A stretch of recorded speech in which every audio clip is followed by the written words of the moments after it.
There's a desperate need for leadership in the Lord's church. I don't think I have to have any statistics to prove that. I think it's one of the most self-evident concepts that there could be. What are we going to do about it? Well, one of the things we started doing at Heritage Christian in 2019 is we started the Heritage Christian Leadership Institute Church Leadership Workshop.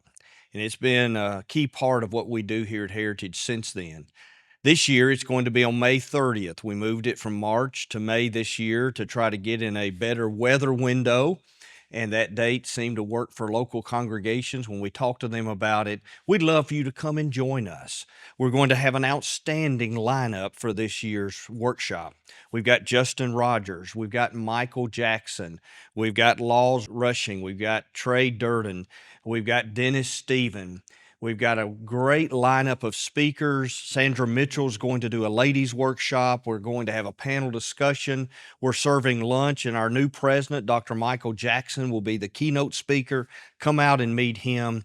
It's a day to be inspired. It's a day to be equipped, because this is all about equipping us to lead for God's glory.